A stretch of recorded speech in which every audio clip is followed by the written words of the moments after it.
असतो मा सद्गमय तमसो मा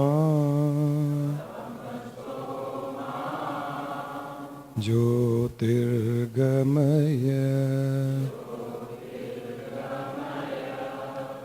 मृत्योर्मा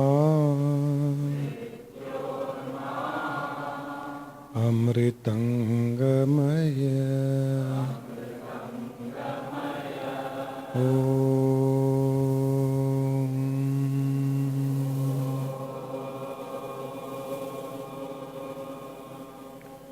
शांति शांति शांति।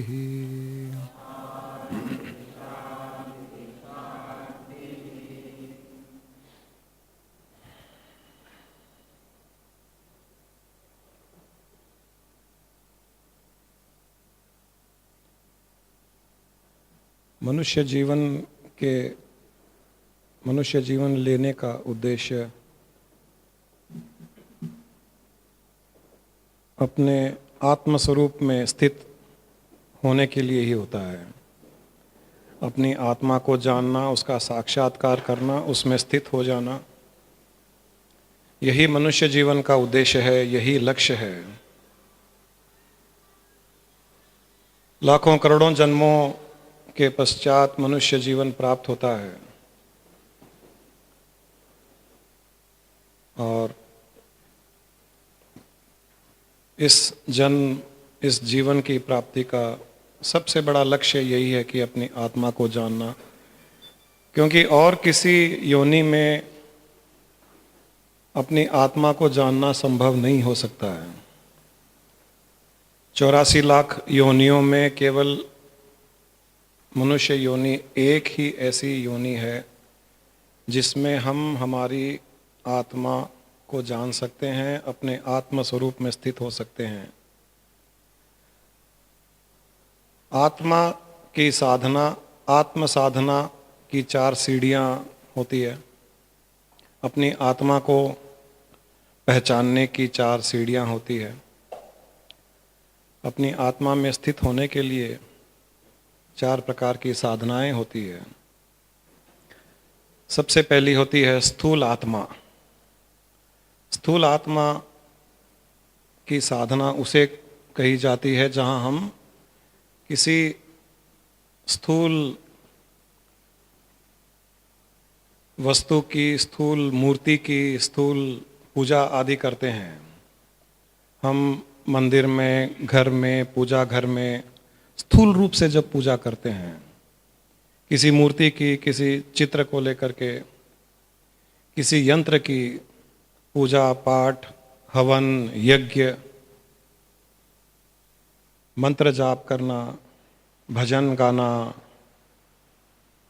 यह सब स्थूल आत्मा की साधना बताई गई है। स्थूल रूप से जो साधना होती है, तीर्थ स्थान जाना, यह सब स्थूल आत्मा की साधना है। यह सबसे पहली सीढ़ी है। दूसरी सीढ़ी होती है सूक्ष्म आत्मा। इस सूक्ष्म आत्मा साधना में अंतर में, मन के अंदर पूजा पाठ, हवन, यज्ञ आदि किया जाता है। अभिषेक किया जाता है मन के अंदर। किसी ईश्वर की, भगवान के रूप की कल्पना की जाती है। उस कल्पना की पूजा मन के अंदर की जाती है।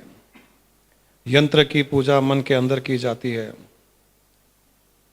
कुंडलिनी की पूजा की जाती है। मन के अंदर हवन किया जाता है। इसे सूक्ष्म आत्मा साधना कहते हैं। ये अगली सीढ़ी हो गई।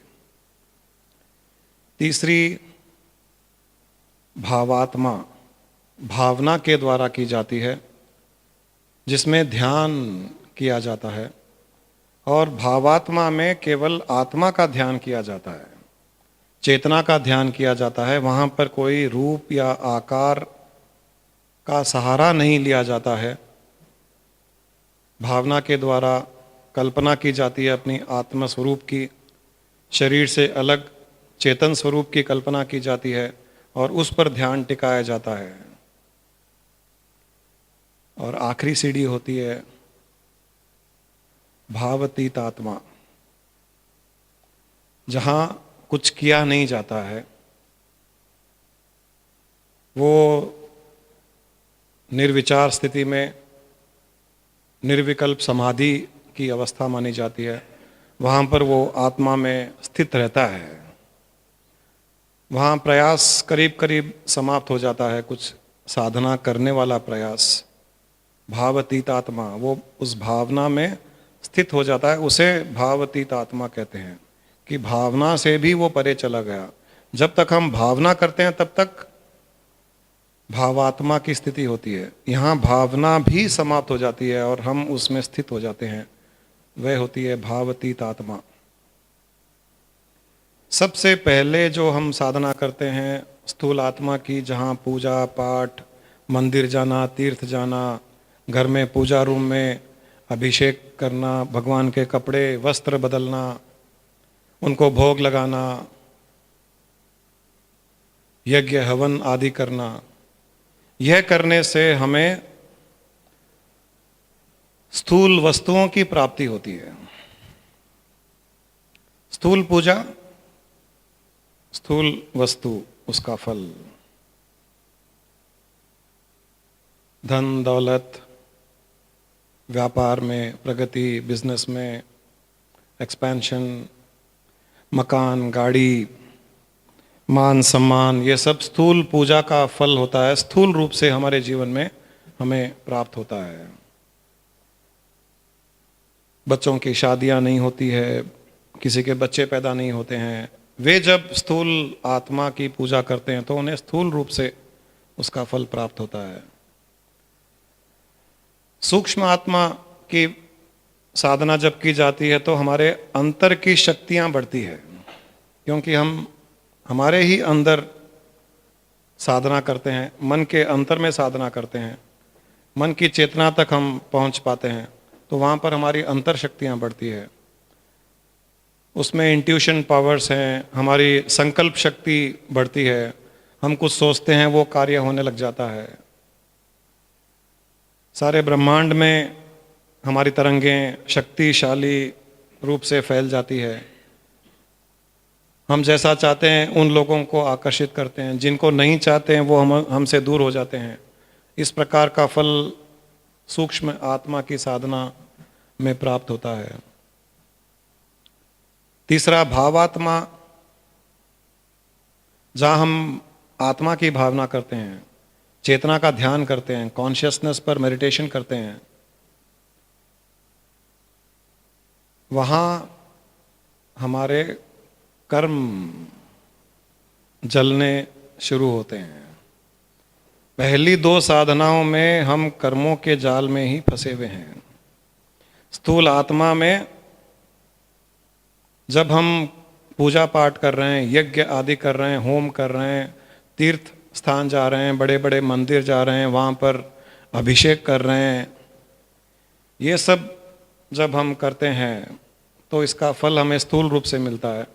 स्थूल रूप से जब फल मिलेगा तो हम कर्मों के जाल में फंसेंगे ही फंसेंगे, क्योंकि हम संसार की चाहना कर रहे हैं, संसारिक वस्तुओं की इच्छा कर रहे हैं, तभी हम स्थूल पूजा करते हैं। संसारिक इच्छाएं पूरी होगी तो हम मोह बढ़ेगा, और इच्छाएं जागृत होगी तो कर्म बंधन होता है। सूक्ष्म आत्मा की साधना में भी कर्म बंधन होता है, क्योंकि संकल्प शक्ति बढ़ती है। हम विचार करते हैं, संकल्प करते हैं, इच्छा करते हैं, पूरी हो जाती है। कई लोग आकर्षित होते हैं हमारी ओर, जो हम नहीं चाहते हैं वो हमसे दूर होते हैं। हम हमारी परेशानियों को संकल्प के द्वारा दूर कर लेते हैं,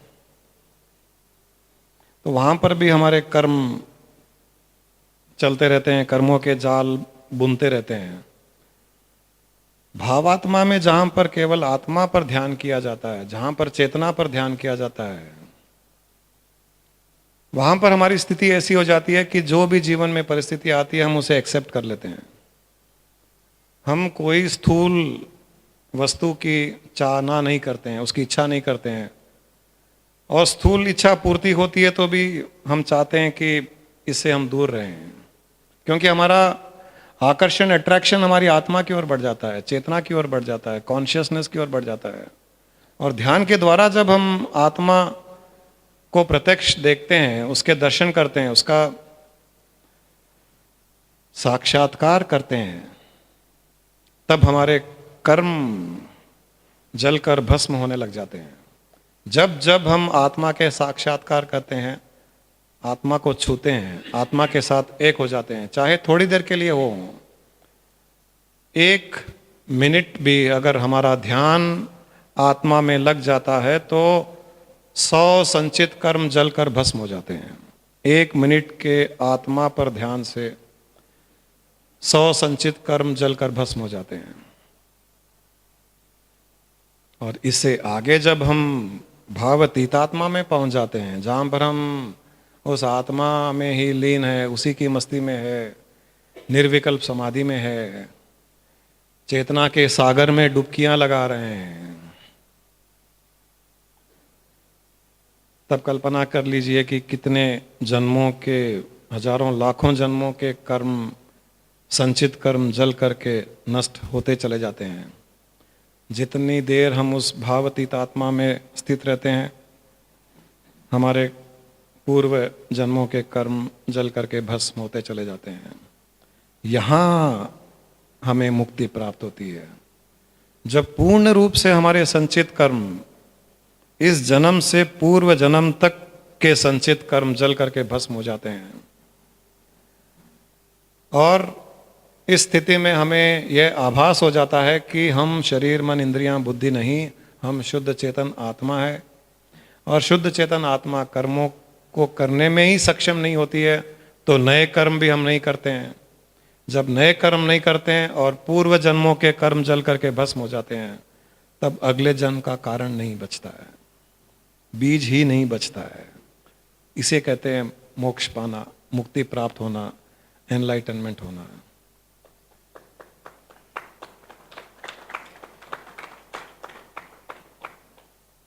यह स्थिति जब सहज स्थिति हो जाती है, भावातीतात्मा में रह करके सारे पूर्व जन्मों के कर्मों को जलाकर भस्म कर देते हैं, निर्विकल्प समाधि में स्थित होकर के अपने स्वरूप को हम जान लेते हैं, उसमें स्थित रह जाते हैं। फिर धीरे धीरे धीरे उस व्यक्ति की सहज स्थिति जब होती है, जब वो जागृत अवस्था में सांसारिक कार्य करता है, घूमता है, फिरता है, व्यापार करता है, परिवार चलाता है, उसे कहते हैं सहज आत्मस्थिति, सहज ध्यान स्थिति, सहज समाधि स्थिति। इसमें कुछ नहीं करने की आवश्यकता होती है। जैसे एनलाइटेंड पुरुष हुए हैं, वो सब कुछ करते हुए भी कुछ नहीं करते थे। राजा जनक की कहानी आपने सुनी है, सब कुछ करते हुए भी कुछ नहीं करता था। भगवान महावीर थे, भगवान बुद्ध थे, रमणा महर्षि थे, रामकृष्ण परमहंस थे। एनलाइटनमेंट हो गया और शारीरिक रूप से दिखते हैं कि कुछ कर रहे हैं, खा रहे हैं, पी रहे हैं, बात कर रहे हैं, प्रवचन दे रहे हैं। और कुछ ऐसे भी संत हुए जिन्होंने व्यापार भी किया, परिवार चलाया, परंतु वे कुछ करते हुए भी कुछ नहीं कर रहे हैं। जो स्थिति में वो स्थित हैं, उस स्थिति में वे शारीरिक रूप से कुछ करते हुए भी कुछ नहीं कर रहे हैं, तो नए कर्म उनके भी नहीं बन रहे हैं। लोगों को दिख रहा है कि ये तो सब कर रहे हैं, संसारिक कार्य कर रहे हैं, घूम रहे हैं, फिर रहे हैं, मूवी जा रहे हैं, रेस्टोरेंट जा रहे हैं, व्यापार कर रहे हैं, बिजनेस कर रहे हैं, दुकान में जा रहे हैं, माल बेच रहे हैं, माल मंगा रहे हैं, पेमेंट ला रहे हैं, पेमेंट दे रहे हैं। सब कुछ करते हुए भी वो कुछ नहीं कर रहे हैं। ये हो गया सहज आत्मस्थिति, सहज ध्यान, सहज समाधि। वो एकदम से सहज जीवन जीते हैं, साधारण मनुष्य के जैसे जीवन जीते हैं। बाहर से देखने में कोई फर्क नहीं दिखाई देगा, ये एनलाइटेंड है या एक ऑर्डिनरी नॉर्मल ह्यूमन बीइंग है, उसका अंतर बाहर से नहीं दिखाई देगा। अंतर की भावना का अंतर होगा। इस प्रकार से 4 सीढ़ियाँ आत्म साधना की: स्थूल आत्मा, सूक्ष्म आत्मा, भावात्मा, भावातीत आत्मा। जितनी जल्दी हो सके उतनी जल्दी अगर हम सीढ़ियाँ चढ़ेंगे तो जो आखिरी स्थिति मैंने बताई, सहज समाधि की, सहज आत्मा की स्थिति आ जाती है। वो हमारा लक्ष्य है, अल्टीमेट ऑब्जेक्टिव वो है हमारा, और वो हम मनुष्य योनि में ही प्राप्त कर सकते हैं। किसी भी दूसरी योनि में, 84 लाख योनियों में वो संभव नहीं है, केवल मनुष्य योनि में संभव है। क्योंकि मनुष्य ही चिंतन, मनन, ध्यान, निधिध्यासन आदि कर सकता है, और कोई जानवर, पक्षी ये सब नहीं कर सकता है। इस बात की गहराई को समझ करके मनुष्य योनि जो प्राप्त हुई है, बड़ी विलक्षण योनि है, इसे बर्बाद न होने दें, इसे वेस्ट न जाने दें। समय रहते हुए इसका उपयोग पूर्ण रूप से करें। जीवन की परिस्थितियाँ समुद्र की लहरों के जैसे ऊंची नीची होती जाएगी, कभी अच्छी परिस्थिति होगी, कभी बुरी होगी, उसे एक्सेप्ट करते हुए, उन पर ज़्यादा चिंतन नहीं करते हुए, चिंता नहीं करते हुए, उनको मैनेज करते हुए, कोई भी प्रतिकूल परिस्थिति है, अनफेवरेबल सिचुएशन है, उसको मैनेज करना है। मैनेज करने में कोई गलत नहीं है, नुकसान नहीं है, परंतु चिंता नहीं करना है, उसमें फंस नहीं जाना है, केवल उसी के बारे में नहीं सोचना है।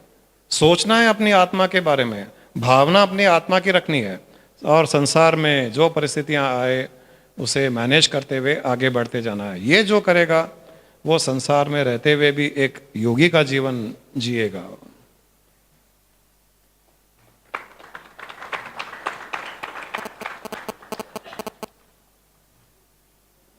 इसे कहते हैं involve while evolving, evolving while involving, evolving while involving, involving while evolving।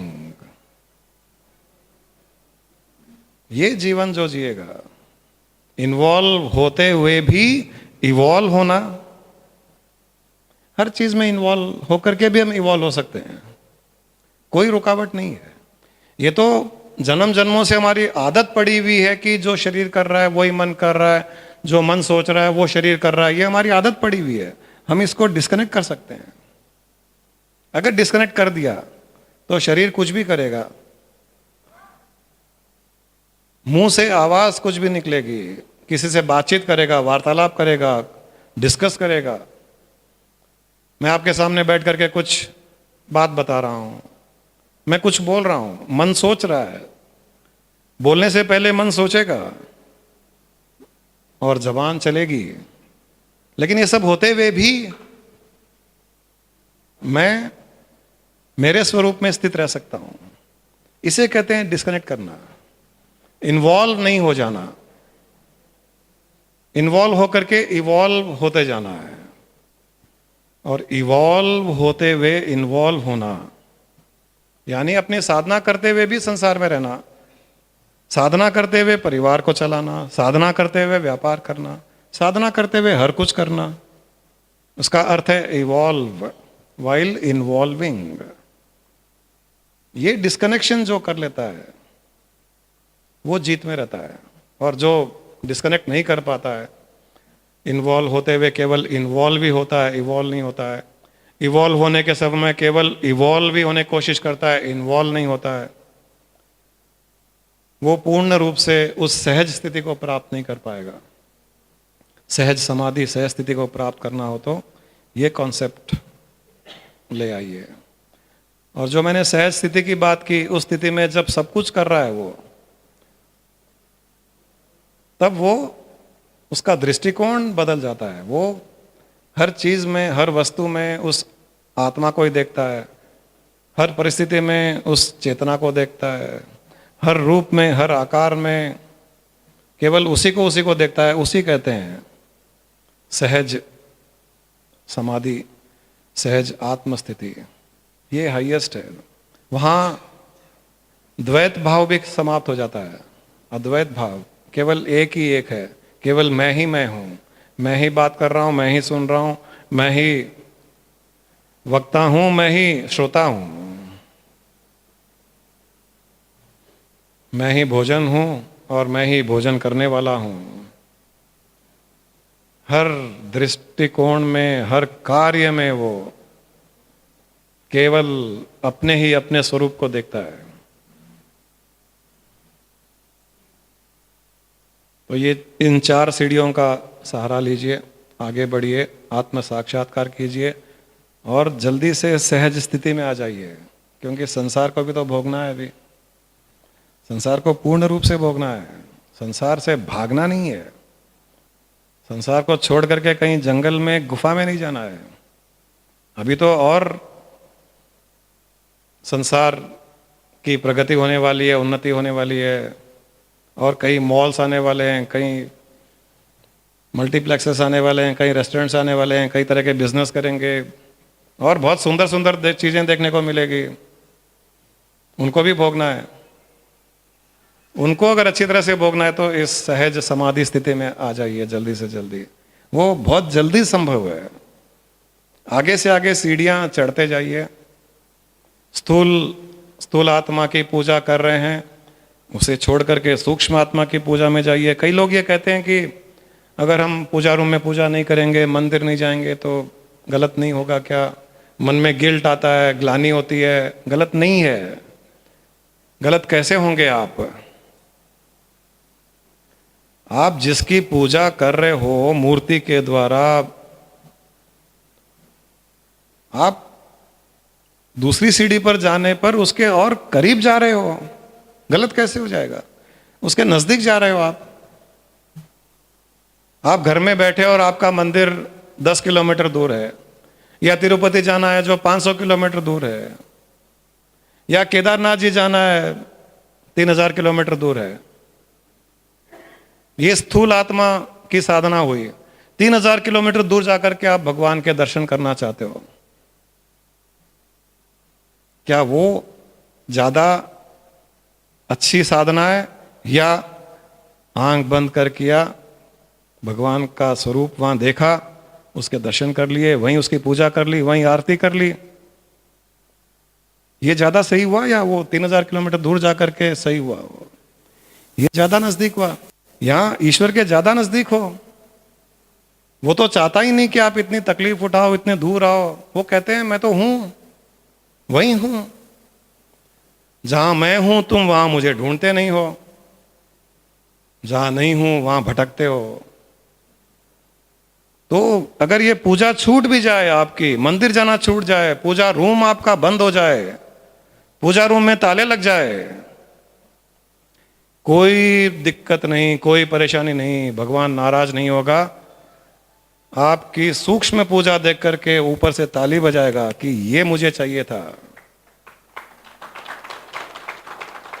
बहुत खुश होगा कि कोई मेरे नजदीक तो आ रहा है, केवल मुझे दूर ही नहीं देख रहा है, वो अपने अंदर देख पा रहा है। आंख बंद करता है और मैं प्रकट हो जाता हूं। इससे नजदीक ईश्वर भगवान कहां से हो सकता है?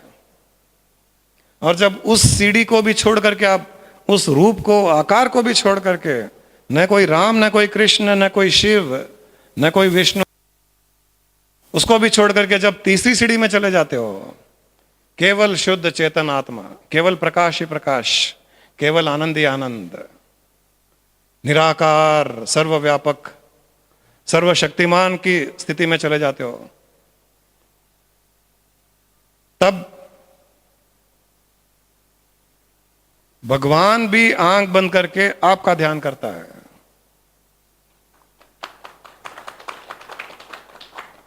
मैंने पहले भी कहा था एक बार, if you meditate on God, God will meditate on you.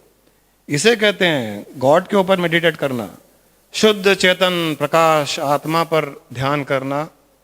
ईश्वर के कारण पर ध्यान करना होता है, वो जिससे उत्पन्न हुआ, जो रूप आकार भगवान ने लिए, राम के, कृष्ण के, शिव के, विष्णु के, ब्रह्मा के, या और किसी ने भी, वो सब उसी चेतना से उत्पन्न हुए हैं। और जब हम उस चेतना का ध्यान करते हैं तो जो आकार उत्पन्न हुआ है वो आपका ध्यान करता है कि वाह, इसके ध्यान में अपन लीन हो जाओ, क्योंकि ये तो उस निराकार चेतना में का ध्यान कर रहा है और वो भगवान स्वयं आकार में सीमित है, तब वो आपका ध्यान करता है, आपके साथ में जुड़ जाता है।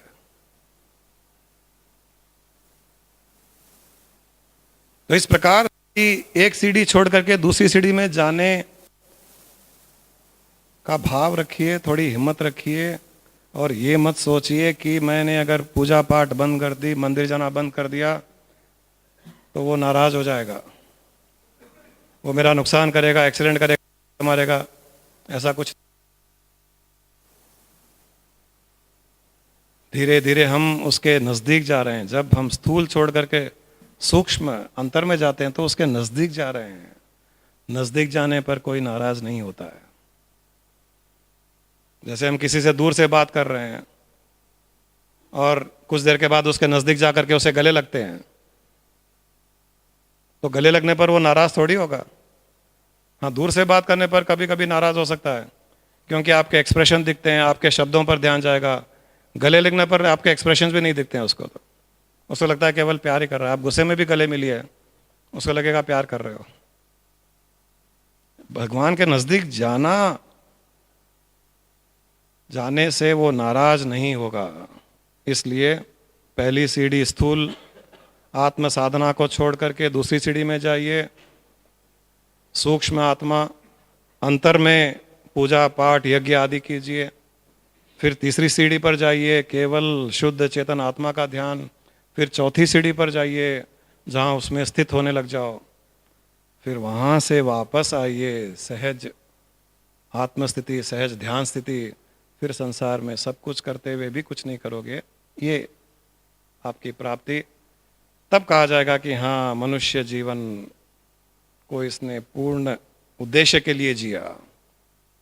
वरना वही कीड़े मकोड़े वाली बात, बड़ी मुश्किल से मनुष्य योनि मिली, वो खत्म हुई, फिर कीड़े मकोड़े, कुत्ते, पक्षी, जानवर, मछली, चींटी आदि की योनि में जाओ, पता नहीं फिर कब मनुष्य योनि मिले, फिर कब इस प्रकार की बातें आए, फिर कब इस प्रकार का सत्संग हो, फिर इस प्रकार का सार कोई बताए और हम में इतनी बुद्धि हो कि उस सार को समझ सकें।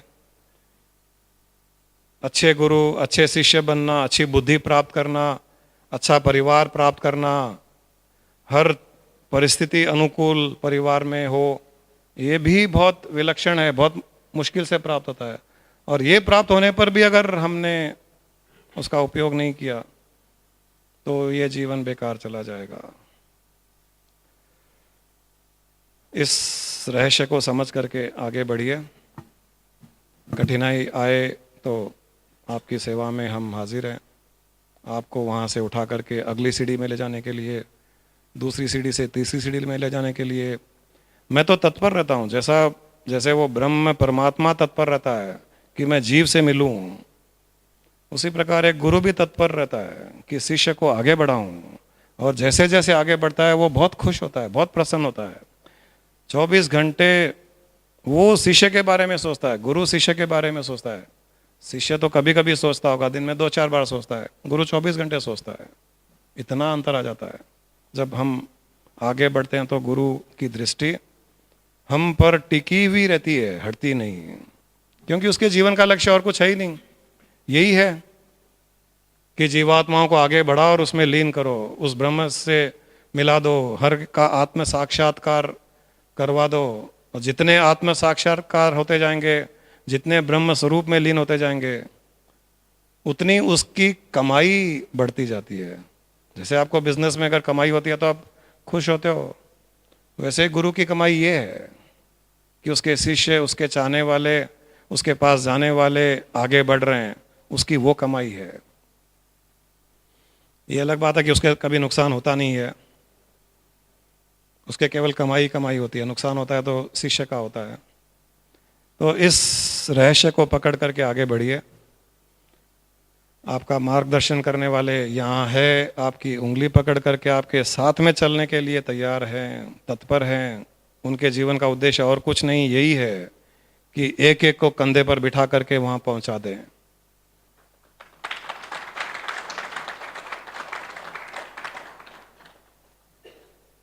केवल कंधे पर बैठने की हिम्मत रखिए और ये चिंता मत कीजिए कि कहीं ये गिरा देंगे, संभाल पाएंगे नहीं संभाल पाएंगे, वज़न ज़्यादा हो रहा है, ज़्यादा लोग बैठ गए, वज़न ज़्यादा हो गया, वो सब चिंता मत कीजिए।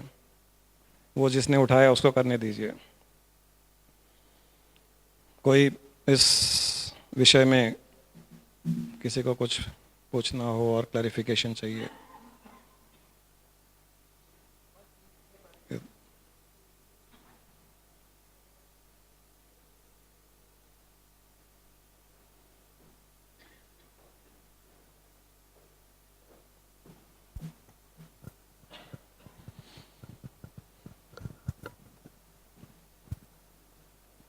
प्रणाम जी।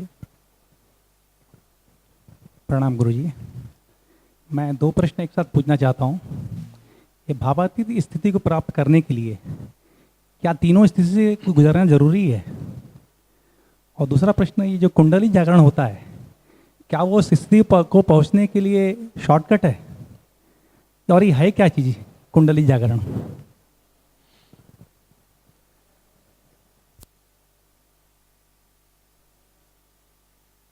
भावातीत स्थिति को प्राप्त करने के लिए तीनों सीढ़ियों से जाना आवश्यक नहीं है, परंतु तीसरी सीढ़ी में जाना आवश्यक है। भावना के द्वारा ही हम भावातीत स्थिति में जा सकते हैं। भावातीत का अर्थ है जहाँ भावना करना भी समाप्त हो जाता है, भावना उत्पन्न करने का प्रोसेस समाप्त हो जाता है। जब हम जिसकी भावना उत्पन्न कर रहे थे उसमें जब स्थित हो जाते हैं उसे कहते हैं भावातीत स्थिति। जब तक भावना उत्पन्न कर रहे हैं, हम ध्यान कर रहे हैं, ध्यान में हम आत्मा की चेतना की भावना कर रहे हैं, तब तक हम कभी भावना में हैं, कभी भावना में नहीं है। तो जब नहीं है तब भावना उत्पन्न कर रहे हैं, और जब उस आत्मा की भावना करते करते करते हम उसमें लीन हो जाते हैं, उसके साथ एक हो जाते हैं, और हमें पता भी नहीं चलता कि हम जो भावना उत्पन्न कर रहे थे वो भावना उत्पन्न हो रही है या बंद हो गई, कहीं बैठे हुए हैं ध्यान कर रहे हैं या नहीं कर रहे हैं, हमें कुछ भी पता नहीं चलता है। कुछ समय तक उस स्थिति में रहते हैं, तब कहते हैं कि ये भावातीत स्थिति हो गई थी उसकी। तो भावना से भावातीत स्थिति में ही जाया जाएगा। तो इनिशियली ध्यान के समय भावना कीजिए आत्मा की चेतना की, और भावातीत में जाइए। कुंडलिनी साधना भी एक साधना ही है, जैसे हठ योग है, राजयोग है, ध्यान योग है, भाव योग है, भक्ति योग है, नाद योग है, ऐसे जितने भी योग हैं उनमें एक कुंडलिनी योग भी है। सभी योग एक ही उद्देश्य के लिए किए जाते हैं, वो है अपने आत्म साक्षात्कार करना, अपने आत्म स्वरूप में स्थित हो जाना। सभी योग का उद्देश्य वही है, कुंडलिनी का भी वही है। इतने योग अलग अलग मनुष्यों की प्रवृत्ति, उनका व्यवहार, उनके संस्कार के लिए बने हुए हैं कि अलग अलग लोगों को अलग अलग साधनाएं सूट करती है। तो उसमें कुंडलिनी योग भी एक साधना है, जिसमें काफ़ी प्राणायाम है, कुछ योगिक क्रियाएं हैं, वो सब करनी पड़ती है। चक्रों को भेद करना पड़ता है। उनमें बाई प्रोडक्ट सिद्धियां, शक्तियां हैं। कुंडलिनी मार्ग में एक एक चक्र भेद करते हैं तो एक एक प्रकार की शक्ति सिद्धि प्राप्त होती है। उसमें रिस्क यही होता है कि हम शक्तियां सिद्धियां में कभी कभी फंस सकते हैं, परंतु उसमें अनुभव बहुत भयंकर होते हैं। ऐसे ऐसे अनुभव होते हैं जो हम संसार में कल्पना नहीं कर सकते हैं। सबसे पहले मूलाधार चक्र को भेद करते हैं, तो मूलाधार चक्र पृथ्वी तत्व का स्थान होता है। तो वो चक्र जब भेद हो जाता है तो सारी पृथ्वी के अंतर में क्या क्या है, पृथ्वी का ज्ञान, पृथ्वी का नॉलेज, हर चीज का आपको पता लगने लग जाता है। फिर कुछ प्रकार की सुगंध आपको आती है, जो संसार में वो उस प्रकार की सुगंध आपको कभी सूंघने के लिए नहीं मिलेगी। वहाँ पर संकल्प शक्ति बढ़ती है। आप किसी को कहोगे तुम्हारा काम हो जाएगा, उसका काम हो जाता है। किसी को श्राप दे दोगे, नेगेटिव सोच लोगे तो उसके लिए नेगेटिविटी भी कार्य कर जाती है। तो ऐसी जब शक्तियां आती है तो थोड़ा सा उसमें फंसने का चांस रहता है। इसलिए जब तक हो सके तब तक, जैसे हम अभी फॉलो कर रहे हैं, इसमें ज्ञान मार्ग भी है, भक्ति मार्ग भी है, हम ध्यान मार्ग का भी प्रयोग कर रहे हैं। और इस प्रोसेस में कईयों की कुंडलियां भी जागृत हुई है, मुझे पता है। कईयों की कुंडलियां जागृत हुई है, चक्रों के भेद हुए हैं, उनको अनुभव हुए हैं, जो कुंडलिनी योग के अनुभव होते हैं। लेकिन हमने उनको वहाँ से हटा करके आगे सीढ़ियों पर बिठाते चले गए, चढ़ाते चले गए कि वो वहाँ फंस नहीं जाए। शक्ति आनी शुरू हो गई है तो वहाँ पर भी शक्तियों से हटा करके उनको आगे बढ़ा दिया कि वो कहीं फंस नहीं जाए। जब गाइडेंस मिलता है तो किसी भी साधना में कोई दिक्कत नहीं है। गुरु अच्छा मिलता है तो हमें वो रुकने नहीं देता है, आगे बढ़ा देता है, फंसने नहीं देता है। खुद के ही प्रयास से कोई करता है ये सब साधना है, कुंडलिनी साधना है या मंत्र योग है या तंत्र योग है, इनमें शक्तियां बहुत जल्दी आती है, उसमें फंसने के चांस बढ़ जाते हैं।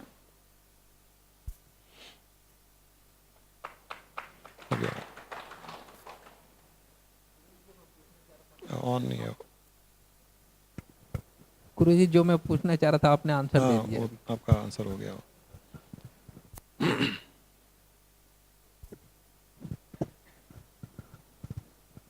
Pranam Guruji. Now, as per the Guruji's words, 4 steps are there to get to moksha. So, first of all, how to get from one step to other step, how to go? Because where we are at present, we don't know actually. As per my knowledge, as at least myself, I don't want to talk others. As far as I am concerned, that where I stand, I don't know. Whether on the first step, I feel that I am on the first step only because every day we do puja in our house.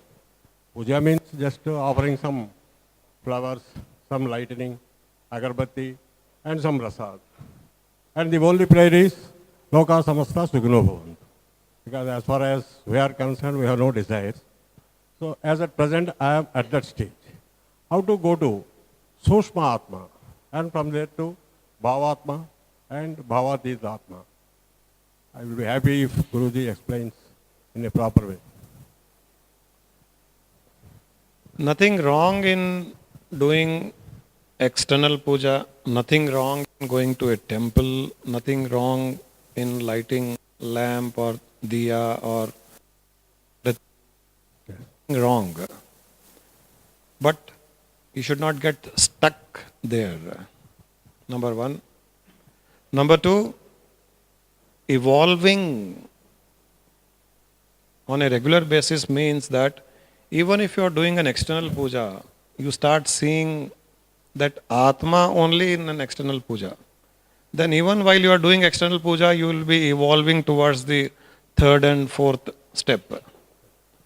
Number three, going to next step means that in case you were not able to do external puja, in case you could not do puja in your puja room, don't have any guilt. Close your eyes. Even if you are on the bed and you have no mood to wake up and go to the puja room, don't bother. Close your eyes. Think of the God. Do puja there itself. That is Sukshma puja. So that guilt shouldn't be there.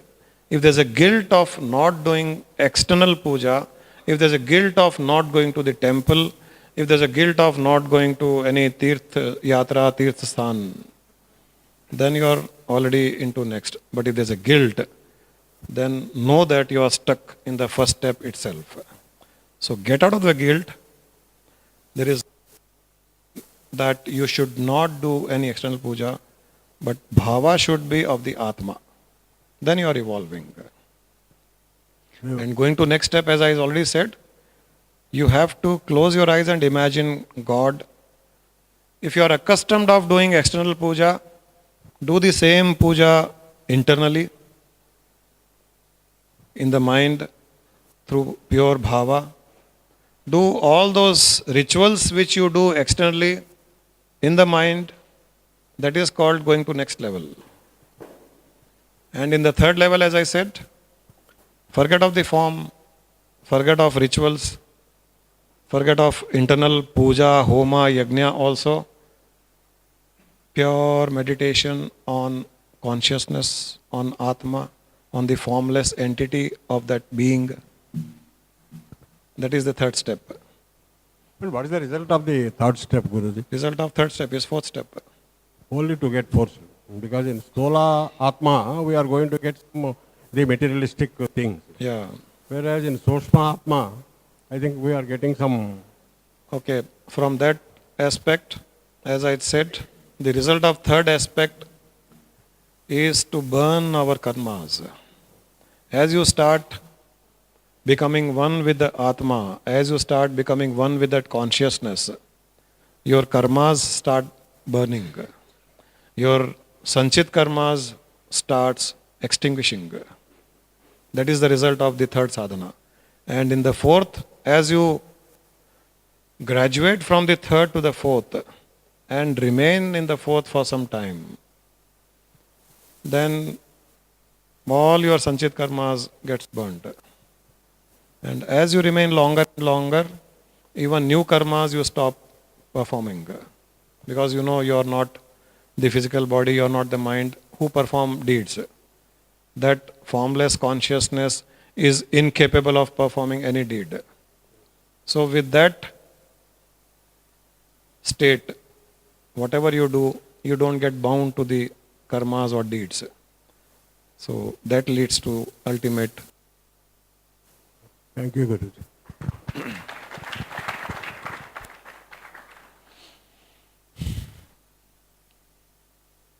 Yeah, देखिए कमलजीत.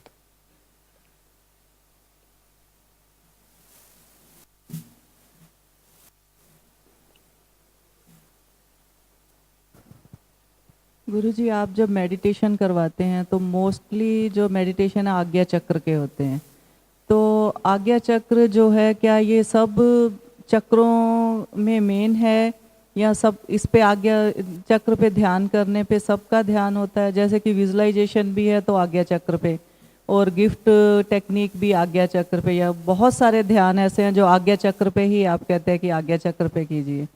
तो ये आज्ञा चक्र, इसका नाम आज्ञा चक्र ही क्यों है? मैंने गलती की. उसका नाम आज्ञा चक्र रखकर.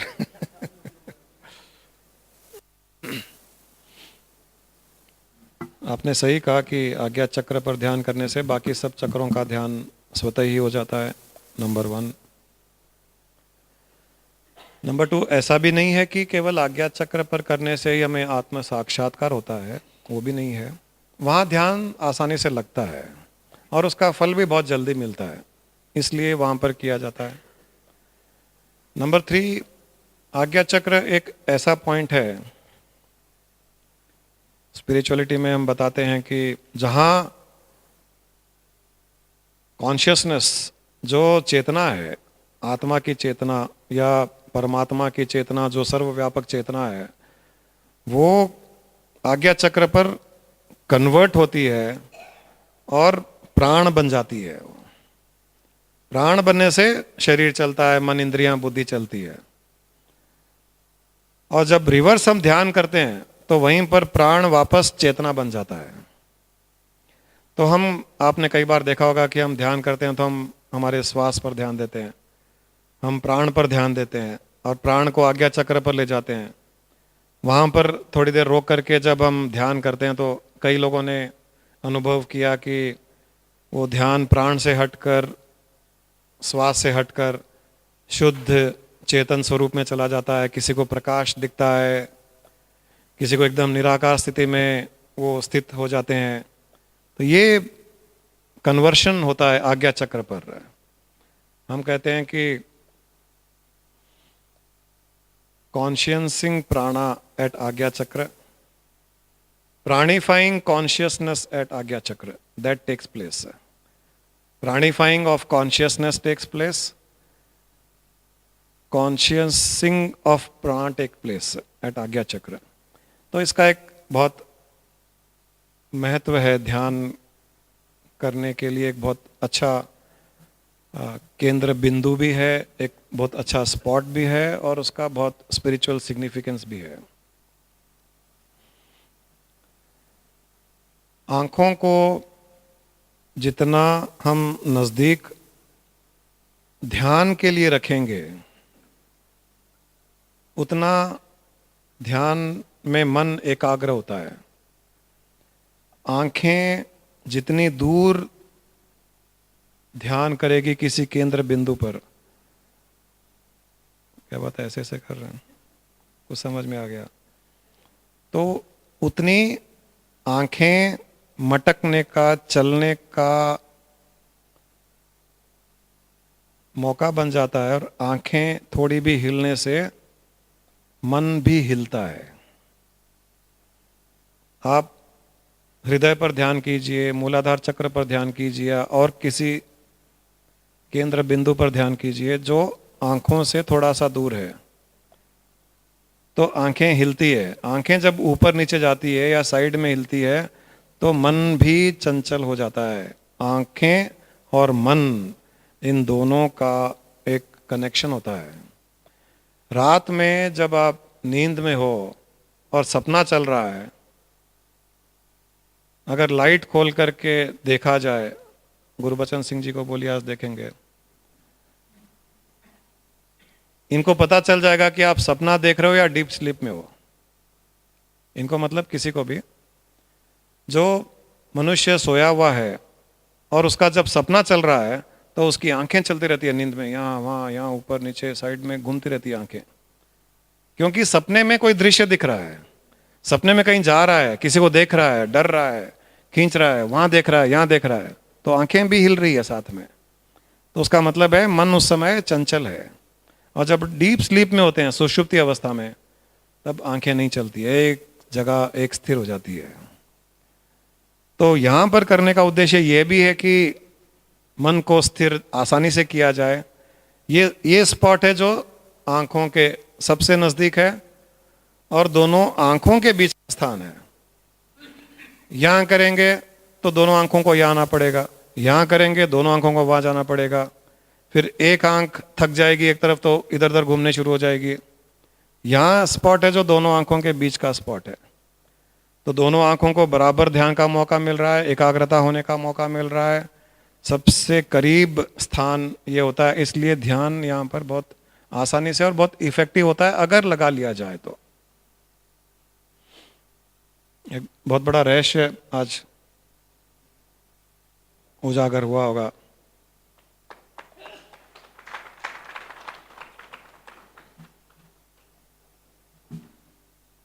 ऐसे थोड़े डेप्थ के प्रश्न आने चाहिए।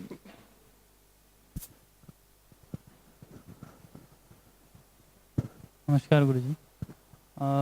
कहते हैं कि आज्ञा चक्र पे जो ध्यान करते हैं उनको गुस्सा भी ज़्यादा आता है।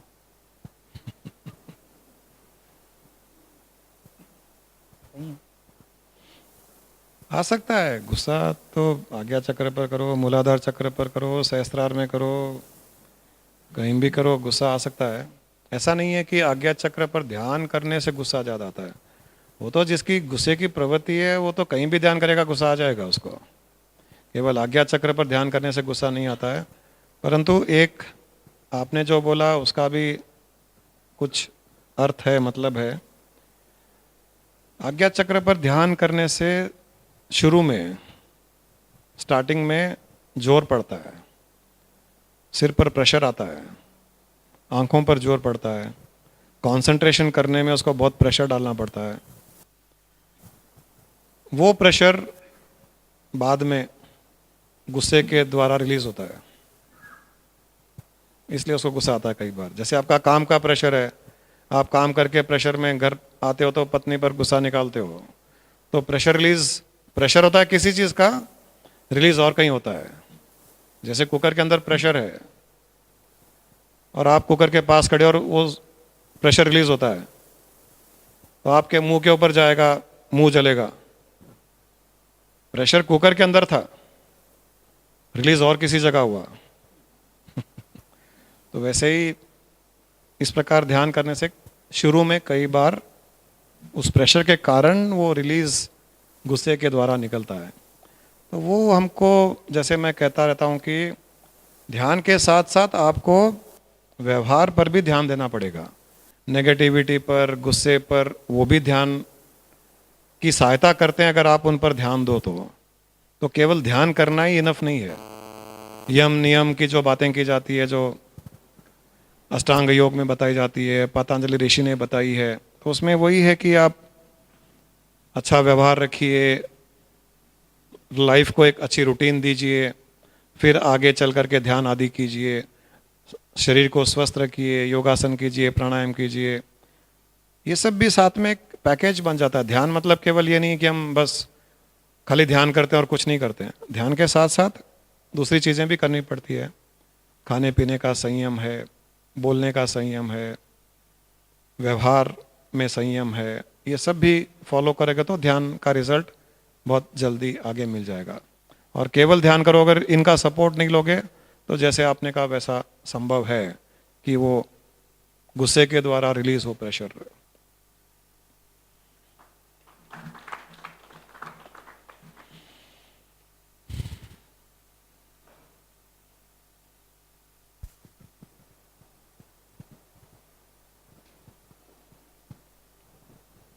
Guruji, I follow all the 10 commandments of yours 3 times in my life, in a day. Okay. Now, as per your 8th and 9th and 10th commandment, meditate regularly and seek the path within you. When I say seek the path within you, that is subconscious level or whatever it is, when I meditate, am I crossing all these 3 steps or 4 steps of Atma or not? Or do I have to do anything more than this for achieving Sukshatma or Aditatma, whatever you said? Now you're going to third and fourth step now. So anything more to be done after this 8th and 9th and 10th commandments? Yeah. Anything more I should do to achieve this? No, you have to only get into the depth of the 10th commandment and the 9th commandment. That is meditation and enlightenment, I suppose. What is the 9th commandment? I meditate regularly. And 10th? 10th is seek the divine path within you. Okay, so the 9th will lead to the 10th. And as much you are able to do meditation, in the last meditation session, I advised people to meditate every hour for a minute. If not for a minute, for 30 seconds. If not for 30 seconds, for 5 seconds. Every hour for 5 seconds you meditate. Your speed to attain that ultimate will become very high. Quickly you'll get into the 10th and this third and fourth step of what we are talking about, Bhavatma and Bhavatitatma. As much you attempt meditation, the faster will be your speed. So you have to get to the depth of it, go to the core of that meditation and inner journey, contemplation. Your speed will become fast. That is what you need to do. Just meditating once or twice in a day, early morning or evening, may not be sufficient. That also will get you the result, but it will take a lot of time. To speed up the process, attempt more.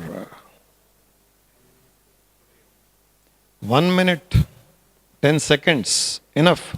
If you can do 10 minutes every hour, nothing like it. If you can't do for 1 minute, I told people do for 10 seconds, that's enough. And there are many people who have tried here. कई लोगों ने try किया. Result? Wonderful result. Wonderful result. Just 10 minutes of meditation every hour. Wonderful results. So your process will speed up.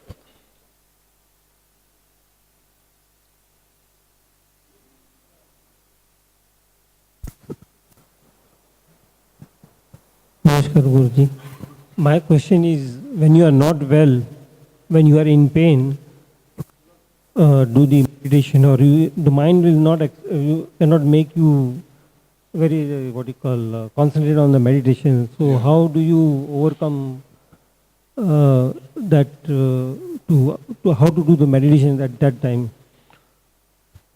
See, meditation need not mean that you have to get up, sit on the floor, put Padmasana, do pranayama. That is not necessary.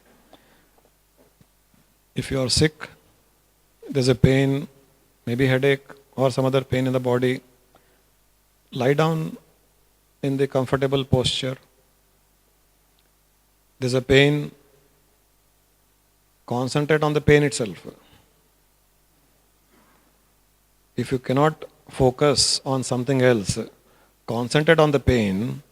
Imagine that the pain is nothing but concentrated form of prana. Because the prana got concentrated at one place, there's a pain. So pain itself will help you in meditation.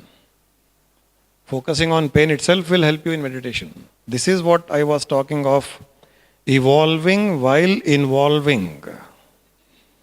You are involved in pain. At the same time you are evolving. So bringing some thought like this, you can try. You cannot probably go away from the pain and think of Atma, concentrate at Ajna Chakra, see the light, inner light. Probably you cannot do that because that pain is going to pull you back. So I am saying go to the pain only. Be at the pain. Become one with the pain. Think of the pain in a different form. Concentrated consciousness, concentrated prana. In fact, you can do two things. To relieve from the pain, to get relief from the pain, as well as to meditate. Go to the area of pain. Think that it is the concentration of Atma. Keep focusing on that point as concentration of prana. And slowly start feeling that concentrated prana is releasing. It is releasing from that point and spreading out and going out. 80% of the cases, you will overcome your pain, you will get relief from the pain. And by feeling like this, your meditation also will go.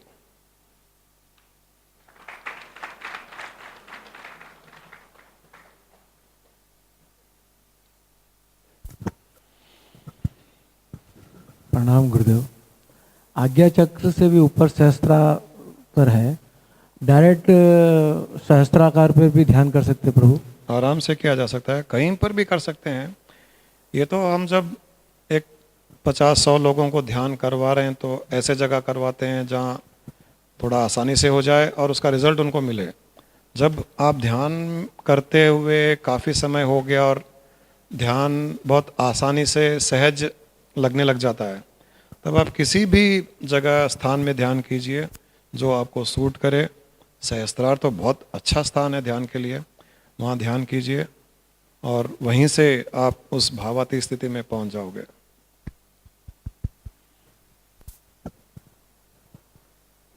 This answer is slightly related to what uncle was asking just now. I think when you are in more pain, your guru comes in some form or the other. And when you start feeling low, that is the moment when Guru will definitely come in your mind.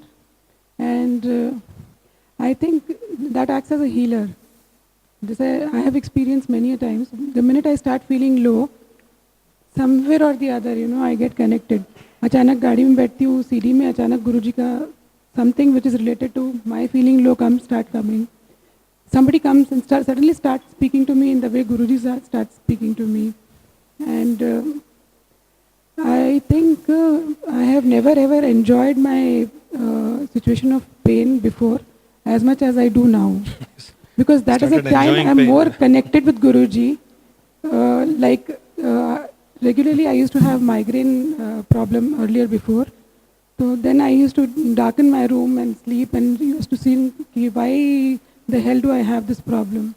And just recently, after a very long time, I had the migraine pain. So I was just thinking of Guruji, and meanwhile, I started thinking this is a journey where Guruji wants me to take somewhere very special. And you won't believe, it was the most enjoyable pain I ever had in my life.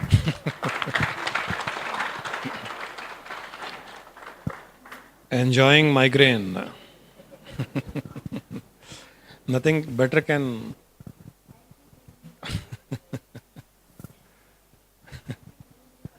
Yeah, that's correct. Yes, yes, very right.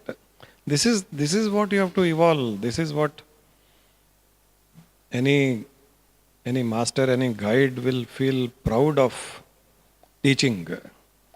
You have to pick up the essence and then apply. All the time, all kinds of clarifications may not be possible to be given. But यहाँ बैठे बैठे हमको उसका सार essence समझते हुए उसको कैसे अप्लाई करना है लाइफ में, वो हमें सीखना चाहिए धीरे धीरे धीरे.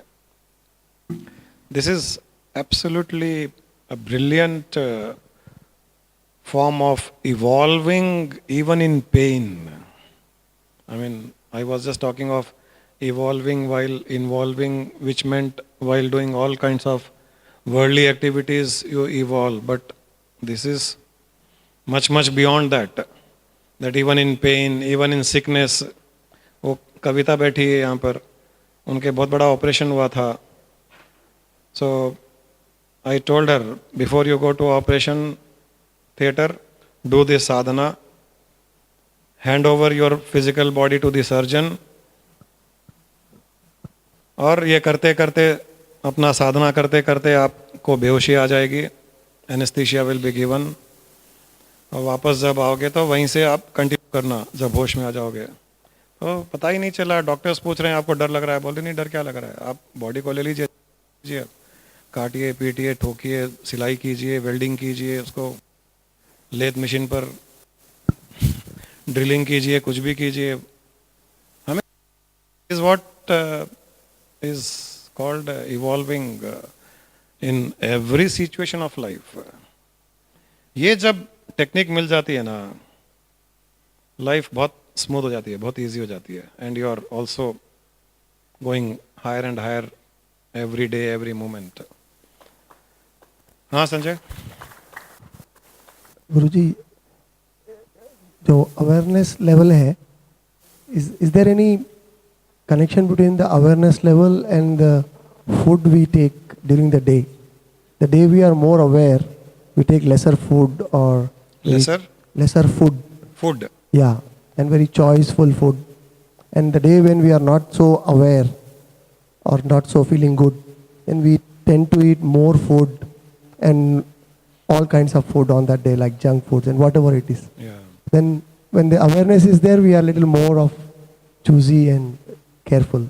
Is that has a link? Moderately, you eat moderately that day. Yeah, and choose the food which your body needs and Yeah. supports that way. Is it has a link? Yes, yes. A very good question.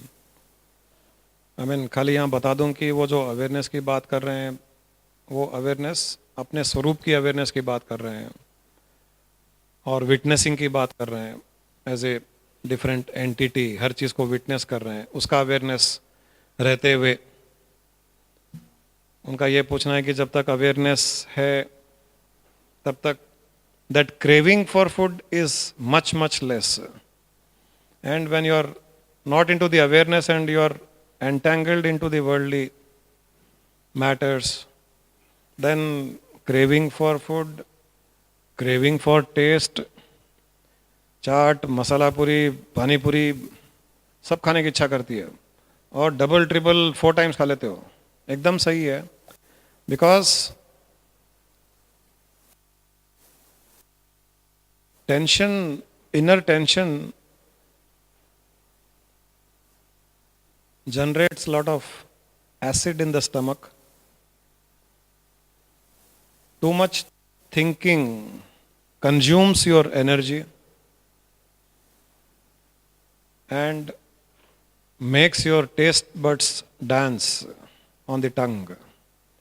So ये तीनों मिलकर के अपना भारतनाट्यम दिखाते हैं. So when you are involved in the world, acidity बढ़ जाती है, it asks for food. Tension बढ़ गई, थिंकिंग बहुत ज़्यादा हो गया, it draws your energy. You feel drained out, low energy, थकान लगती है, तो आपको लगता है कुछ खा लो ठीक हो जाएगा. और टेस्ट बड्स भरतनाट्यम करते हैं टंग के ऊपर, तो उनको स्वाद चाहिए, वो पानी पूरी खाएगा, मसाला पूरी खाएगा, गोविंद याद आएगा उसे, बेगम बाजार की बंडी पे भागेगा। तो ये सब सही है, you observe is absolutely right. जब आप अपने स्वरूप में शांत हो, अवेयरनेस में हो, ध्यान की स्थिति में हो, सहज ध्यान की स्थिति में, एकदम कम से कम भूख लगती है, शुद्ध खाना खाने की इच्छा करती है, फ्रेश खाने की इच्छा करती है, फ्रूट्स खा लोगे, वेजिटेबल्स खा लोगे, ऐसे कुछ भी, कोई भी चीज़ जो टॉक्सिन्स बढ़ाएगी टंग रिजेक्ट करेगा उसे। जो चीज़ खाने से गैसेस बनेंगे माइंड रिजेक्ट करेगा, बिकॉज उसको लगेगा कि ये अवेयरनेस या ध्यान की स्थिति डिस्टर्ब हो जाएगी ये खाने से, तब वो नहीं खाता है। तो एकदम सही ऑब्जर्वेशन है आपका। ये अलग बात है कि जब कंप्लीट एनलाइटनमेंट हो जाता है तब फर्क नहीं पड़ता है उसको, तो वो पानी पूरी भी खा लेगा, वो बिना खाए भी रह जाएगा, या खाली फ्रूट्स भी खा लेगा, सब चलेगा वहाँ पर। बट प्रोसेस में जब है तो ये जो आपने ऑब्जर्व किया ये होता भी है। और ऐसे इसका एक्सपेरिमेंट भी हमने कई बार किया है। जब जैसे कोई ऑफिस से आया, थका हुआ है, टेंशन में था, तो उसको भूख लग रही है और खाना देख करके गुस्सा भी आ रहा है, पत्नी को डांट रहा है, क्या खिचड़ी बना दी, ये सादा खाना बना दिया, कुछ अच्छा बनाओ, बारिश आ रही है, पकोड़े बनाओ। मतलब मैं जब उस घर में था, ऐसा हो रहा था, सीन चल रहा था, सारा का सारा ध्यान उसका खाने पर ही था, भूख लगी हुई थी, थका हुआ था, टेस्ट बड्स डांस कर रहे थे। तब मैंने पत्नी को कहा कि जाओ तुम पकोड़े वकोड़े बनाओ, और इसको रूम में ले गया, 5 मिनट के लिए इसको ध्यान करवाया। वापस जब बाहर आया, डाइनिंग टेबल पर बैठा, पकोड़े आए, पत्नी को डांटने लगा, पकोड़े पकोड़े क्यों बनाए? अरे इससे तो गैस बनता है, तुमको पता है ना, मुझे सूट नहीं करता है, हटाओ इसे। खिचड़ी कहाँ है, खिचड़ी लाओ।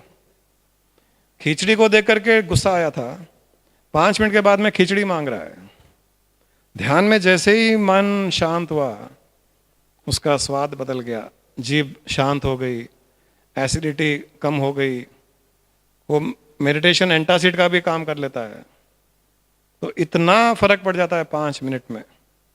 तो आज के बाद में चलिए ये भी एक सूत्र ले लीजिए सब कोई।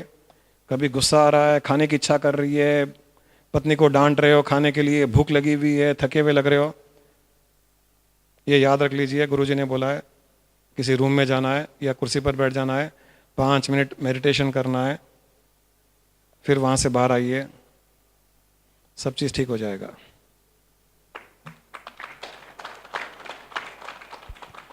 आज का सूत्र यही है, बहुत इजी हो गया। और जेंट्स को याद दिला देना है, अब अगर वो चिल्लाए, खाने के बारे में पूछे, खिचड़ी पर गुस्सा आए, प्लेन दाल चावल पर गुस्सा आए, तो बोल देना गुरुजी ने क्या बोला था, मैं पकोड़े बनाती हूँ, आप मेडिटेशन करके आइए, ऐसे बोलिए। कुछ बनाने की जरूरत नहीं है, मैं पिज्ज़ा बनाती हूँ, बर्गर मंगाती हूँ, मंचूरिया मंगाती हूँ, ऑर्डर करती हूँ, 5 मिनट में आ जाएगा, आप ध्यान करके आ जाइए, प्रॉब्लम सॉल्व है।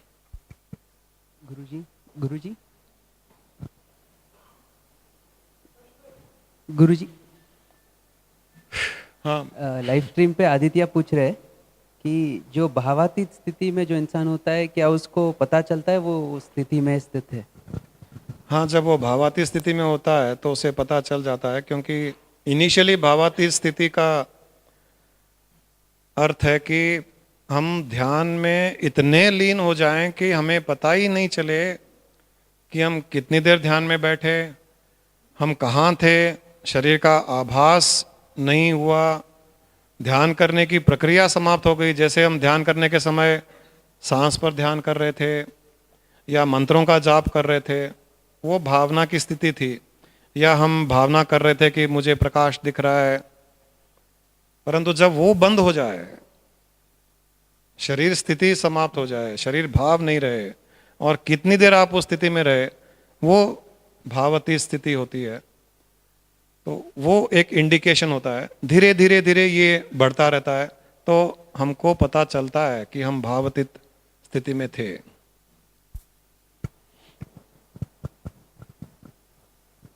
जैसे गुरुजी ने बताया कि अभी कविता ने कुछ नहीं किया, सब गुरुजी के ब्लेसिंग्स थे, उनका आशीर्वाद था, तो वो सब उनके आशीर्वाद से ही पेन को भी एंजॉय करते चले गए, हर चीज़ होती चली गई।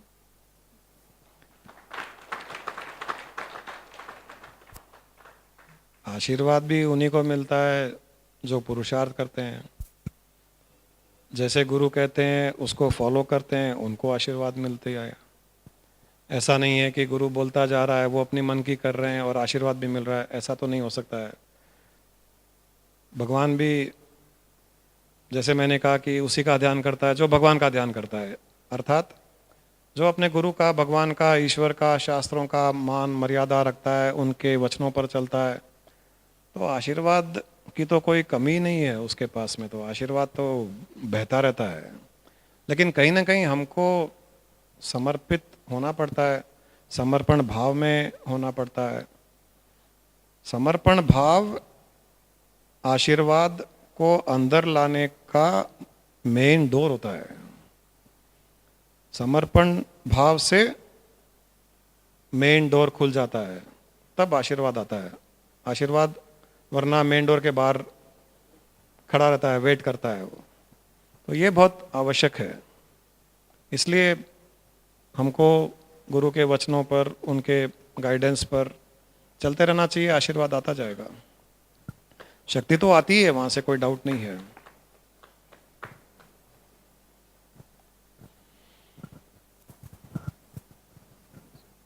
नमस्ते गुरुजी। कहते हैं दवा से दुआ काम करती है, आप बोलते हैं आशीर्वाद आता है। अभी बहुत सारे जो होते हैं रेकी करते हैं या हीलिंग करते हैं, तो what is the science and logic behind this? This I wanted to know because I have seen lot of people are doing meditations and other things, but what is the logic or what is the science? Is it true or what is, how it is going to happen? सभी प्रकार के जो healing के techniques होते हैं उनमें भावना के द्वारा ही की जाती है। प्राणिक हीलिंग में हो, रेकी में हो, एनर्जी भेज रहे हैं हम, एनर्जी के द्वारा हील कर रहे हैं, भावना ही है। और कोई स्पेशल एनर्जी का सिस्टम ऐसा नहीं है कि मैं कहीं से अट्रैक्ट कर रहा हूँ, कहीं भेज रहा हूँ। अगर मैंने भावना की कि मैं आपकी ओर एनर्जी भेज रहा हूँ, तो मेरी भावना की तरंगें आप तक पहुँचती है। और आप में अगर विश्वास है कि हाँ इससे मैं हील हो जाऊँगा, तो आप अपना दरवाज़ा खुला रखते हो मेरी भावना की तरंगों को अपने अंदर जाने के लिए। वो भावनाओं की तरंगें अंदर जा करके हीलिंग करती है। ये जो भी बात हुई कि दवा से दुआ ज़्यादा काम करती है, तो ये दुआ का काम करता है। किसी का आशीर्वाद, किसी की दुआ, प्लस विश्वास जब होता है कि हाँ इस चीज़ से मेरी हीलिंग होगी। ये मेडिकल साइंस में भी एक प्लेसिबो इफेक्ट के नाम से जाना जाता है। प्लेसिबो इफेक्ट में बताया जाता है कि विश्वास से बीमारी ठीक हो सकती है, होती है। और कई रिसर्च हुए हैं उसमें, जिसको दवा नहीं दी गई लेकिन शुगर पिल्स दी गई, ये बता करके कि इसमें दुनिया की लेटेस्ट मेडिसिन है, और खाली चीनी दी गई उसको टैबलेट के रूप में, अच्छी सी पैकिंग कर करके उसका दाम लगा दिया 2000 रुपये पर टैबलेट, और उससे विलक्षण बीमारी हुई है। तो ये बिलीफ काम करता है, विश्वास काम कर रहा है। वही प्राणिक हीलिंग में एक काम करता है। हम जब खुद अपने आप को हील नहीं कर सकते तो हम दूसरों का सहारा लेते हैं, किसी हीलर का सहारा लेते हैं। जिस दिन आपको साइंस का पता चल जाएगा, आप अपने आप को हील कर लीजिए। अभी जैसे मैं इनको बताया था कि आप के कहीं पेन हो रहा है, सिर दुख रहा है, मैंने मेरी बेटी पर ही एक बार एक्सपेरिमेंट किया था।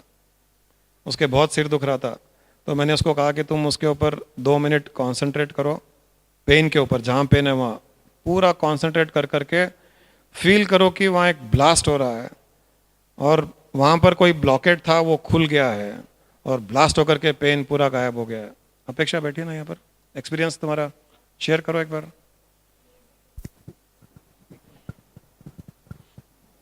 पूरा प्रोफेसर के जैसे एक्सप्लेन करना पड़ता है उधर।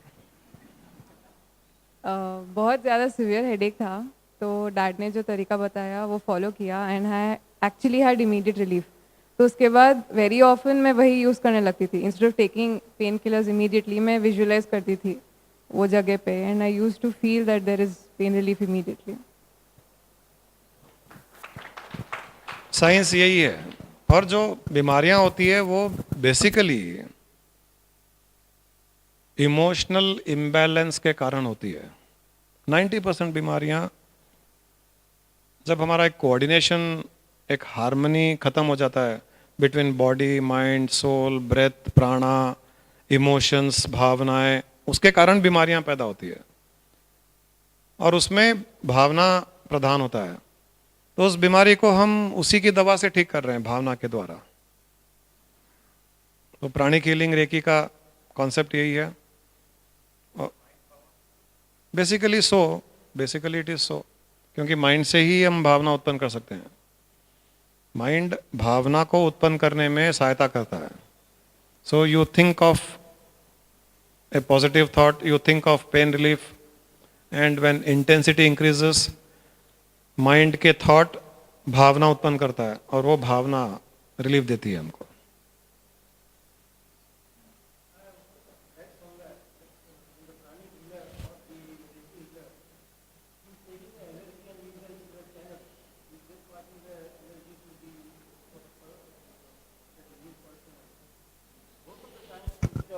Healer is not capable or is not very expert, he might take away, that energy may get blocked and he might get that symptoms or he might suffer from the disease. But if the person who is doing with the awareness, not with the prior healing or anything, just with the awareness, with the bhava, he doesn't become the channel. He just pass on that energy, just goes to the person, and that is more effective without affecting the person who is treating. When one is doing with the awareness. Yeah. It is only a misnomer. Some pranic healers believe that we are drawing energy from the cosmos and passing on to somebody. It is not electricity. कि Srisailam dam में electricity produce हो रहा है, मैंने तार डाल करके वहाँ से ड्रॉ किया और यहाँ तार लगा के भेज दिया। Energy is everywhere, it is omni present, it is omni potent. जितनी बाहर है उतनी अंदर भी है, वो हर जगह है। खाली वो इन्वोक करने के लिए माइंड चाहिए हमको। Mind is the switch. तो ये उनकी बिलीफ है, और वो उस बिलीफ में ये सोचते हैं कि कहीं से एनर्जी आ रही है और कहीं जा रही है। और जो हील करवा रहा है वो भी ये बिलीव कर रहा है कि इसमें एनर्जी ड्रॉ करने की और आगे पास ऑन करने की शक्ति है। तो दोनों का जो बिलीफ सिस्टम है वो वर्क कर रहा है। अदरवाइज न तो कहीं इसे ड्रॉ करने की ज़रूरत, न कहीं आगे भेजने की ज़रूरत, न ये होता भी नहीं है। It is only they believe. Anyway, as I said, what works is the belief. So whatever they believe in the belief system, it works. जो आप कह रहे हो वो भी बहुत सच है कि कई लोग जो करते हैं प्राणिक हीलिंग, वो ऐसे सोचते हैं कि हम ड्रॉ कर रहे हैं और आगे पास ऑन किया या नहीं हो सका, या उनके माइंड में ऐसा रहता है कि अगर आगे पास ऑन नहीं हुआ तो मेरे अंदर कोई बीमारी आ सकती है। It got stuck, that energy which they have drawn, it got stuck somewhere and that they get disease out of that. वो भी because of their belief. Otherwise कोई वो एनर्जी आकर के स्टक होने वाली चीज वो है ही नहीं वो। But when you believe in something, it will happen. यद भावम तद भवति। मेरे पास में मैंने पहले ही बताया था, एक साइकियाट्रिस्ट आया था, gold medalist, president of India से गोल्ड मेडल मिला हुआ, हैदराबाद में, very famous. He has treated thousands of patients, depression से बाहर निकाला है, खुद डिप्रेशन में चला गया और कहीं से भटकता करता हमारे पास पहुंच गया। उसकी बेटी साथ में आई। 1 घंटे में 3 साल का डिप्रेशन था उसका, 3 साल का डिप्रेशन 1 घंटे में बाहर निकल गया। मैंने कहीं से कुछ ड्रॉ नहीं किया, कहीं कुछ भेजा नहीं, खाली उसके माइंड थॉट को कन्वर्ट कर दिया। जो वो सोच रहा था, और वो यही सोच रहा था जो भी मैंने कहा, वो ये सोच रहा था कि मेरा पढ़ा हुआ था, कहीं सुना हुआ था कि हम जब किसी की सहायता करते हैं, किसी की बीमारी दूर करते हैं, तो उसका कुछ ना कुछ बीमारी का अंश हमें लेना पड़ता है। ऐसा उसके दिमाग में बैठ गया था, साइकियाट्रिस्ट के दिमाग में। हजारों लोगों को ट्रीट किया तो उनका हजारों का एक परसेंट करके 100% इसके अंदर आ गया। अब वो डिप्रेशन में चला गया। उसको मैंने एक दूसरा थॉट दे करके डिप्रेशन से बाहर निकाल दिया। So mind through a thought got into depression, through another thought got out of depression.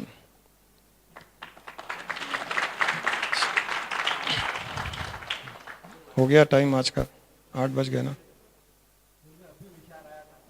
हमारे घर में से शुगर है और मेरे को भी कब्ज की बीमारी है, और अभी के भी विचार आया और अभी के भी आप आंसर भी दे दिए। ये क्या साइंस है प्रभु? ये हमारा कनेक्शन है, ये भावना का कनेक्शन है। हम जुड़े हुए हैं आपस में, इतने ज़्यादा जुड़े हुए हैं कि आप कुछ पूछना चाहते हो उसका उत्तर स्वतः ही निकल जाता है, या आप जो पूछना चाहते हो, आप चूंकि मुझसे शक्तिशाली हो तो आप जो पूछना चाहते हो मेरे मन को प्रभावित करते हो, मेरे मन को बोलते हो कि इसका जवाब दो, बिना पूछे जवाब दो, सही गुरु हो तो जवाब दो। तब मेरा टेस्ट आप लेते हो तो टेस्ट में तो पास होने की कोशिश तो करनी पड़ती है। गुरु माँ ने कहा आपका टेस्ट लेते हैं।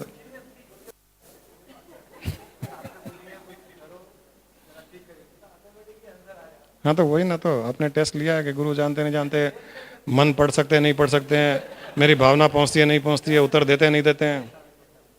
अरे नहीं, मैं कोई नाराज थोड़ी हो रहा हूँ। मुझे खुशी हो रही है, हमारे कनेक्शन की खुशी हो रही है। तो हंसी मजाक की बात है, मुझे खुशी हो रही है, ये कनेक्शन की खुशी है, ये कि कुछ पूछना चाहते हैं उसका उत्तर स्वतः ही आ गया, पूछने की आवश्यकता नहीं पड़ी। बहुत अच्छी बात है। अभी कोई आए हैं क्या प्रश्न है? अच्छा ठीक है, वो अपन बाद में। तुम्हारा टाइम हो गया, तुम 8 बजे। अच्छा पूछ लिए मैडम।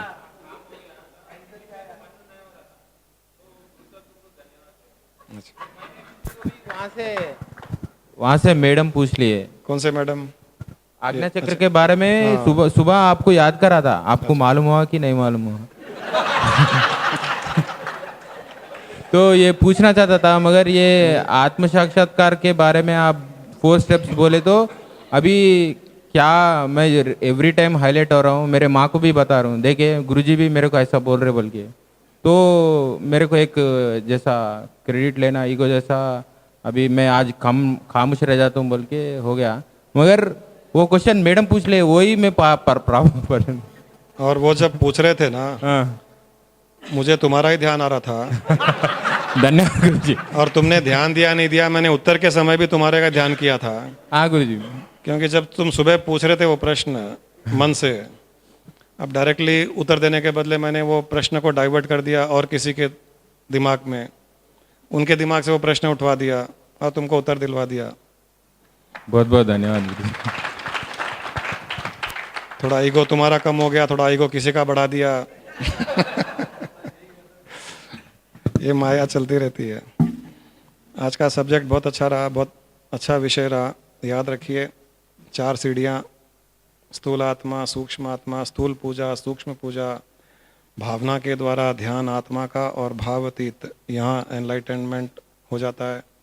फिर सहज जीवन, आराम से हर कुछ करते हुए करते रहिए। इवॉल्व वाइल इन्वॉल्विंग, कोई भी चीज़ कुछ छोड़ने की आवश्यकता नहीं, परंतु उसमें एंटेंगल नहीं होना है। छोड़ना नहीं का मतलब ये नहीं है कि उसमें अंदर घुस करके उसमें फंस करके सब कुछ करते रहो। सब कुछ करते हुए भी उसमें फंसना नहीं है, ये ध्यान रखना है। किसी भी चीज़ में फंसना नहीं है। नुकसान हो गया, फायदा हो गया, किसी ने गुस्सा किया, किसी ने प्यार किया, किसी भी चीज़ में फंसना नहीं है। प्यार किया तो दो भी खुश हो जाइए, गुस्सा किया तो खुश हो जाइए, नुकसान हो गया तो खुश हो जाइए। और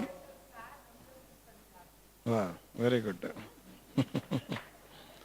तो इस प्रकार का जीवन जीते हुए इवॉल्व होते जाइए, बहुत जल्दी आप उस स्थिति को प्राप्त कर लोगे। आप सबको बहुत बहुत शुभकामनाएं।